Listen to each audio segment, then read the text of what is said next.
ദളിതരെ കാണുമ്പോൾ ചിലർക്കൊക്കെ രക്തം ഇരച്ചു കയറും. രണ്ടു ചീത്തയെങ്കിലും പറഞ്ഞില്ലെങ്കിൽ ഉള്ളിലുള്ള ആഠ്യത്വത്തിന് തെല്ലൊന്ന മങ്ങലേൽക്കും. അധികാരം കൂടി കയ്യിലുണ്ടെങ്കിലോ പിന്നെ പറയണോ കഥ. കാലം എത്ര കഴിഞ്ഞാലും പുരോഗമനം അങ്ങ് ഉച്ചയിലെത്തി നിന്നാലും ഓ അമ്പ്ര അത് കേൾക്കാൻ വല്ലാത്തൊരു ഹരമാണ് ചിലർക്ക്. പക്ഷേ കഥയിപ്പോൾ തെല്ലൊന്ന് മാറുന്നുണ്ട്. പരാതിയുമായി മുഖ്യമന്ത്രിയുടെ ഓഫീസിൽ കയറി ഇറങ്ങിയ ബിന്ദുവിന് ഒടുവിൽ നീതി ലഭിക്കുന്നു. പേരൂർക്കട പോലീസ് സ്റ്റേഷനിൽ ദളിത് യുവതി ബിന്ദുവിനെ 20 മണിക്കൂർ കസ്റ്റഡിയിൽ മാനസിക പീഡനത്തിന് ഇരയാക്കിയ സംഭവത്തിൽ SIക്ക് സസ്പെൻഷൻ. SI SD പ്രസാദ് ആഭ്യന്തര വകുപ്പാണ് ബിന്ദുവിന്റെ പരാതിക്ക് പിന്നാലെ സസ്പെൻഡ് ചെയ്തത്. ജോലി ചെയ്യുന്ന വീട്ടിൽ നിന്ന് മാല മോഷ്ടിച്ചുവെന്ന് ആരോപിച്ചാണ് കഴിഞ്ഞ മാസം 23-ന് പേരൂർക്കട സ്വദേശി ബിന്ദുവിനെ പോലീസ് കസ്റ്റഡിയിലെടുത്തത്. ഞാൻ മോഷ്ടിച്ചിട്ടില്ല എന്ന് പറഞ്ഞിട്ടും SIയും സംഘവും ദളിത് സ്ത്രീയോട് ക്രൂരമായി പെരുമാറിയെന്നാണ് കണ്ടെത്തൽ. അമ്പലമുക്ക് സ്വദേശി ഓമന ഡാനിയലാണ് വീട്ടുജോലിക്കാരിയായ ബിന്ദുവിനെതിരെ പോലീസിൽ മോഷണക്കുറ്റത്തിന് വ്യാജ പരാതി നൽകിയത്. എന്നാൽ സ്ത്രീകളെ രാത്രി സ്റ്റേഷനിൽ കൊണ്ടുപോയി ചോദ്യം ചെയ്യരുത് എന്ന നിയമം നിലനിൽക്കെ തന്നെയാണ് പേരൂർക്കട പോലീസ് ബിന്ദുവിനോട് ഈ ക്രൂരത കാണിച്ചത്. കുടിക്കാൻ വെള്ളം പോലും കൊടുക്കാതെ 20 മണിക്കൂറോളം ക്രൂരമായി ചോദ്യം ചെയ്തു. മോഷണക്കുറ്റം സമ്മതിച്ചില്ലെങ്കിൽ പെൺമക്കളെ കേസിൽ കൊടുക്കുമെന്നായിരുന്നു പോലീസിന്റെ അടുത്ത ഭീഷണി. പിറ്റേന്ന് പരാതിക്കാരിയുടെ വീട്ടിൽ നിന്ന് തന്നെ സ്വർണം കിട്ടിയതോടെ ബിന്ദുവിനെ പറഞ്ഞു വിടുകയും ചെയ്തു. നടപടിയിൽ സന്തോഷമുണ്ടെന്നാണ് ബിന്ദു മാധ്യമങ്ങളോട് പറയുന്നത്. പോലീസിനെതിരെ താൻ നൽകിയ പരാതി മുഖ്യമന്ത്രിയുടെ പൊളിറ്റിക്കൽ സെക്രട്ടറി P ശശി വായിച്ചു പോലും നോക്കിയില്ല എന്നും നിസ്സംഗതയോടെയാണ് P ശശി പെരുമാറിയത് എന്നും ബിന്ദു പറഞ്ഞു. തന്നെ മണിക്കൂറുകളോളം മാനസികമായി പീഡിപ്പിച്ച പോലീസിനെതിരെ മുഖ്യമന്ത്രിക്ക് പരാതി നൽകാനാണ് ബിന്ദു ചെന്നത്.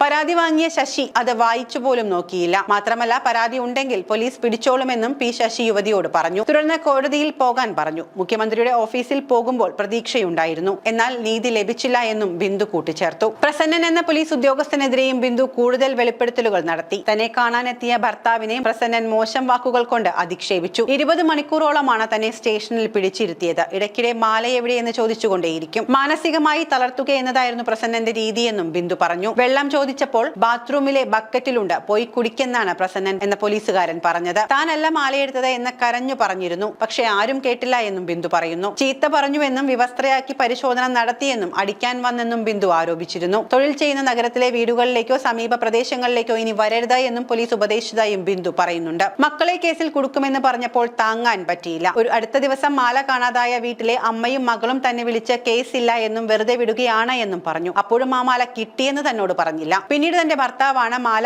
കിട്ടി ആ വീട്ടിൽ തന്നെ ഉണ്ടായിരുന്നു എന്ന വസ്തുത തന്നെ അറിയിച്ചത്. ബിന്ദുവിന്റെ ഭർത്താവിനോടും പോലീസ് വളരെ മോശമായാണ് പെരുമാറിയത്. ഭാര്യയെ കാണാൻ സ്റ്റേഷനിൽ ചെന്നപ്പോൾ ചീത്ത വിളിച്ചു. കോടതിയിൽ കൊണ്ടുപോകുമ്പോൾ കണ്ടാൽ മതിയെന്ന് പറഞ്ഞു ദൂരെ നിർത്തി. ഭക്ഷണവുമായി മകൻ ചെന്നപ്പോഴും പോലീസുകാർ മോശമായി പെരുമാറി. വിഷം കൊടുത്തു കൊല്ലാൻ കൊണ്ടുവന്നതാണോ എന്ന് പോലീസുകാർ ചോദിച്ചു. മാല കിട്ടിയെന്നറിഞ്ഞ ശേഷവും ബിന്ദുവിനോട് മോശമായി തന്നെയാണ് പെരുമാറിയത്. മാല കിട്ടിയപ്പോൾ ക്ഷമാപണം പോലും ചോദിച്ചില്ല. സ്റ്റേഷനിൽ നിന്നിറങ്ങുമ്പോൾ കവടിയാറിലോ അമ്പലമുക്കിലോ കണ്ടുപോകരുത്, നാട് വിട്ടു പോകണമെന്നാണ് ഭീഷണിപ്പെടുത്തിയെന്നും ബിന്ദുവിന്റെ ഭർത്താവ് പറയുന്നു. അധ്വാനിച്ചിട്ട് തന്നെയാണ് ഞങ്ങൾ 2 മക്കളെ വളർത്തിയത്. മോഷ്ടിച്ച് ജീവിക്കേണ്ട കാര്യം ഞങ്ങൾക്കില്ല എന്നും അദ്ദേഹം പറയുന്നു. നിറവും ജാതിയും നോക്കാതെ കൃത്യനിർവഹണം നടപ്പിലാക്കണമെന്ന് പറയുമ്പോഴും ഇപ്പോഴും ചില ഉദ്യോഗസ്ഥർക്ക് ദളിതരെ കാണുമ്പോൾ ഒരുതരം ചൊറിച്ചിലാണ്. ഗവൺമെന്റ് സർവീസിൽ കയറും മുൻപ് ആദ്യം ഉദ്യോഗസ്ഥരെ ബോധവൽക്കരിക്കേണ്ടതുണ്ട്. ഭരണഘടന ഓരോരുത്തർക്കും നൽകുന്ന അവകാശങ്ങളെ കുറിച്ച് ബോധ്യപ്പെടുത്തേണ്ടതുണ്ട്. എന്നിട്ടും അവരുടെ ചൊറിച്ചിൽ മാറുന്നില്ലെങ്കിൽ പിന്നെ ഒരു സസ്പെൻഷന് ഇട നൽകരുത്.